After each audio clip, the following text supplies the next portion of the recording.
Halo teman-teman, hari ini saya akan membagikan sebuah dongeng yang sangat menarik dan penuh makna dari Jepang. Dahulu kala di suatu tempat di Jepang, hidup seorang pemuda bernama Yosaku. Kerjanya mengambil kayu bakar di gunung dan menjualnya ke kota. Uang hasil penjualan dibelikannya makanan.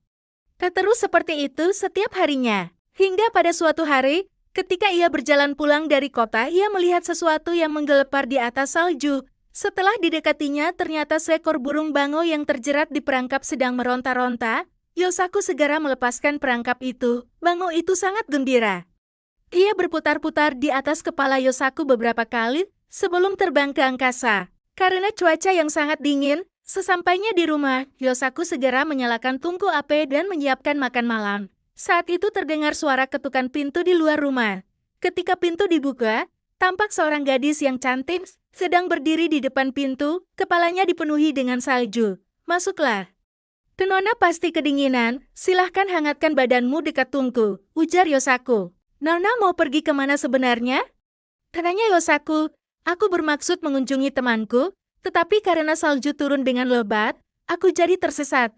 Bolehkah aku menginap di sini malam ini? Boleh saja Nona, tapi aku ini orang miskin, tak punya kasur dan makanan, kata Yosaku.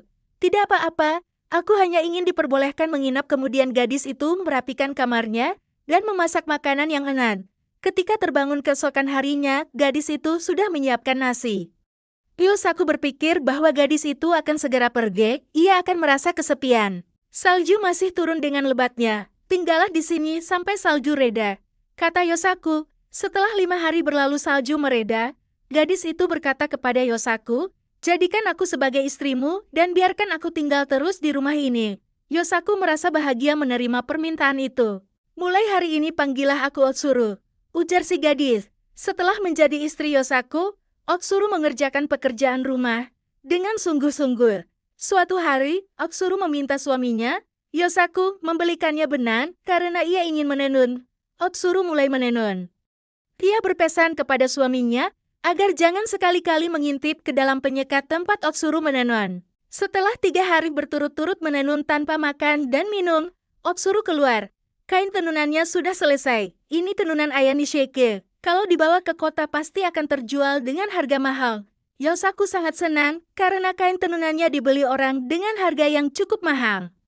Sebelum pulang, ia membeli bermacam-macam barang untuk dibawa pulang. Berkat kamu, aku mendapatkan uang sebanyak ini. Terima kasih istriku. Tetapi sebenarnya para saudagar di kota menginginkan kain seperti itu lebih banyak lagi. Baiklah, akan aku buatkan, ujar Otsuru. Kain itu selesai pada hari keempat setelah Otsuru menenun. Tetapi tampak Otsuru tidak sehat. Organ tubuhnya menjadi kurus. Otsuru meminta suaminya untuk tidak memintanya menenun lagi. Di kota, sang saudagar minta dibuatkan kain satu lagi untuk kimono Tuan Putru. Hal itu diceritakan Yosaku pada istrinya. Baiklah, akan kubuatkan lagi, tetapi hanya 1 helai ya, kata Otsuru, karena cemas dengan kondisi istrinya yang makin lemah dan kurus setiap habis menenun.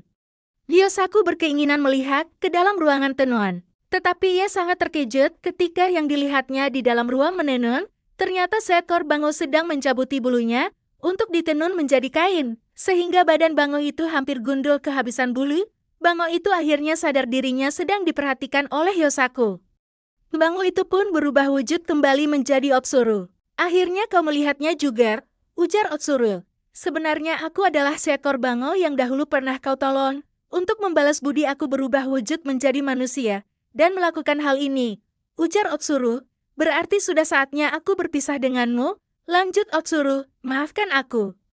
Kumohon jangan pergi, kata Yosaku. Otsuru akhirnya berubah kembali menjadi seekor bango. Kemudian ia segera mengepakkan sayapnya terbang keluar dari rumah ke angkasa. Tinggallah Yosaku sendiri yang menyesali perbuatannya. Demikian, terima kasih sudah mendengarkan cerita ini.